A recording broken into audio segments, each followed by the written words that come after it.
El pueblo elegido. Por más de 1000 años, los judíos habían esperado la venida del Salvador. En ese evento habían depositado sus más gloriosas esperanzas. En cantos y profecías, en ritos del templo y en oraciones familiares, habían engastado su nombre. Y sin embargo, cuando vino, no lo conocieron. El amado del cielo fue para ellos como raíz de tierra seca, sin belleza ni majestad. Y no vieron en él hermosura que lo hiciera deseable a sus ojos. A lo suyo vino, y a los suyos no lo recibieron. Sin embargo, Dios había elegido a Israel.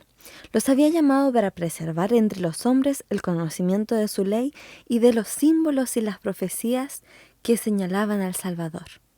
Deseaba que fuesen como manantiales de salvación para el mundo, lo que fue Abraham en la tierra de su peregrinaje, José en Egipto y Daniel en la corte de Babilonia. Eso debía ser el pueblo hebreo entre las naciones. Debía revelar a Dios a los hombres. En el llamamiento dirigido a Abraham, el Señor había dicho: «Te bendeciré y serás bendición, y serán benditas en ti todas las familias de la tierra».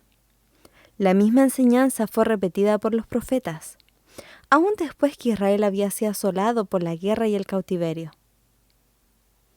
Recibió esta promesa: «Será el remanente de Jacob en medio de muchos pueblos, como rocío que viene del Señor, como abundante lluvia sobre la hierba, que no depende de los hombres, ni espera nada de ellos». Acerca del templo de Jerusalén, el Señor declaró por medio de Isaías: «Mi casa será llamada casa de oración para todos los pueblos». Pero los israelitas cifraron sus esperanzas en la grandeza mundanal. Desde el tiempo en que entraron en la tierra de Canaán, se apartaron de los mandamientos de Dios y siguieron las maneras de los paganos. Fue en vano que Dios les mandara advertencias por medio de sus profetas. En vano sufrieron el castigo de la opresión pagana. A cada reforma le seguía una apostasía más profunda. Si Israel hubiese sido fiel a Dios, Él podría haber logrado su propósito a través de su honra y exaltación. Si hubiesen caminado en los caminos de la obediencia, Él los habría elevado sobre todas las naciones que hizo para loor, fama y gloria. Dijo Moisés: «Verán todos los pueblos de la tierra que el nombre de Jehová es invocado sobre ti y te temerán. Las gentes oirán hablar de todos estos estatutos y dirán: ciertamente pueblo sabio y entendido es esta gran nación». Pero a causa de su infidelidad, el propósito de Dios solo pudo realizarse a través de continua adversidad y humillación. Fueron llevados en cautiverio a Babilonia y dispersados por tierras de paganos. En la aflicción, muchos renovaron su fidelidad al pacto con Dios, mientras colgaban sus arpas de los sauces y lloraban por el santo templo desolado.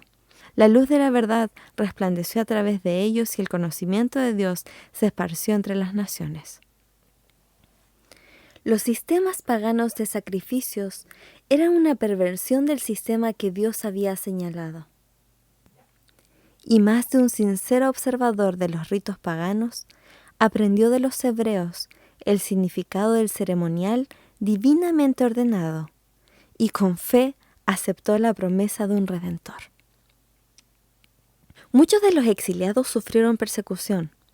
No pocos perdieron la vida por negarse a violar el sábado y observar las fiestas paganas.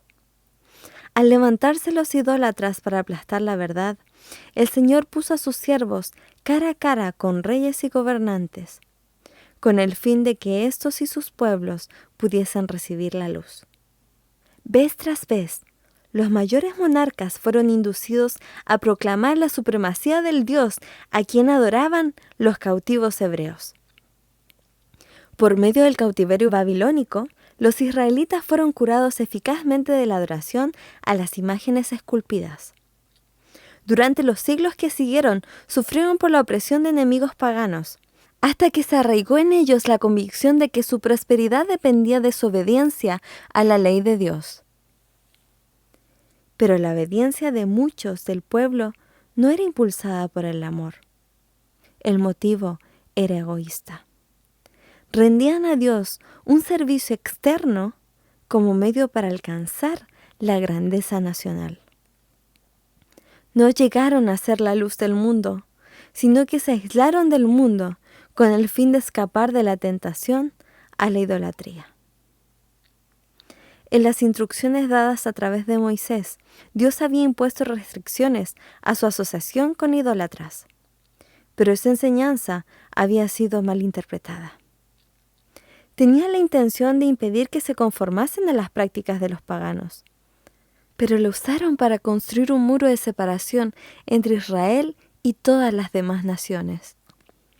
Los judíos consideraban a Jerusalén como su cielo y se sentían verdaderamente celosos de que el Señor manifestase misericordia a los gentiles.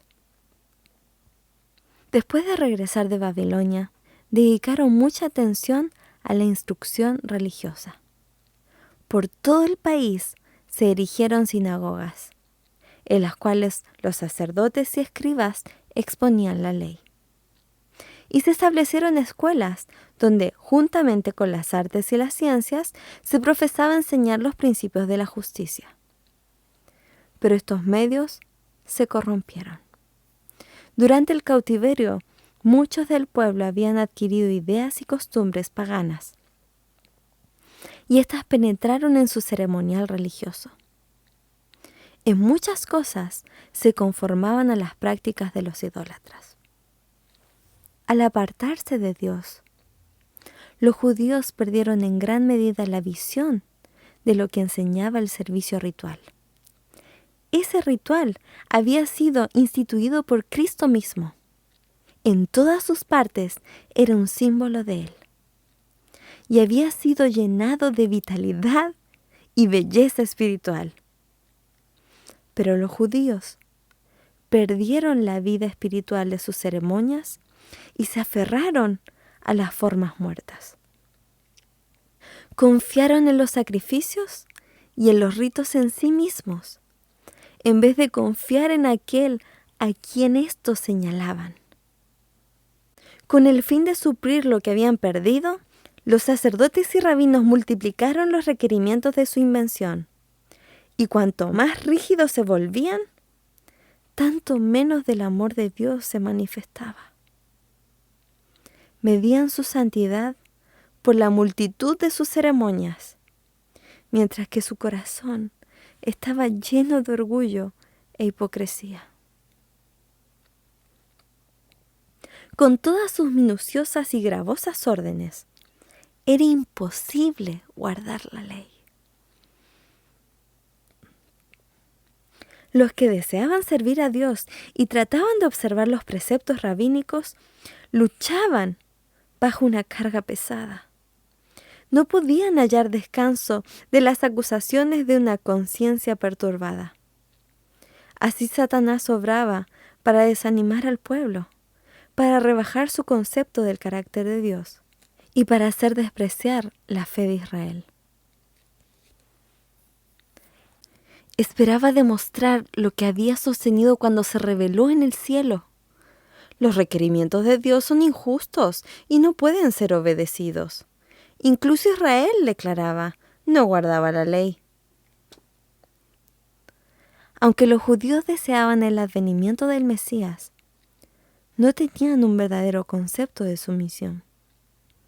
No buscaban la redención del pecado, sino la liberación de los romanos. Esperaban que el Mesías viniese como un conquistador para quebrantar el poder del opresor y exaltar a Israel en el dominio universal. Así iban preparando el camino para rechazar al Salvador. En el tiempo del nacimiento de Cristo, La nación estaba irritada bajo el gobierno de sus amos extranjeros y atormentada por disensiones internas. Se les había permitido a los judíos conservar la forma de un gobierno separado, pero nada podía disfrazar el hecho de que estaban bajo el yugo romano, ni reconciliarlos a la restricción de su poder. Los romanos reclamaban el derecho de nombrar o remover al sumo sacerdote, y a menudo ese cargo se conseguía por medio de fraude, el cohecho y aún el homicidio. Así el sacerdocio se volvía cada vez más corrupto. Sin embargo, los sacerdotes poseían aún gran poder y los empleaban con fines egoístas y mercenarios. El pueblo estaba sujeto a sus exigencias despiadadas y también a los gravosos impuestos de los romanos. Este estado de cosas ocasionaba extenso descontento. Los estallidos populares eran frecuentes. La codicia y la violencia, la desconfianza y la apatía espiritual estaban royendo el mismo corazón de la nación. El odio a los romanos y el orgullo nacional y espiritual inducían a los judíos a seguir adhiriendo rigurosamente a sus formas de culto. Los sacerdotes trataban de mantener una reputación de santidad, atendiendo escrupulosamente a las ceremonias religiosas. El pueblo, en sus tinieblas y opresiones, y los príncipes, sedientos de poder, anhelaban la venida de aquel que vencería a sus enemigos y devolvería el reino a Israel. Habían estudiado las profecías, pero sin percepción espiritual.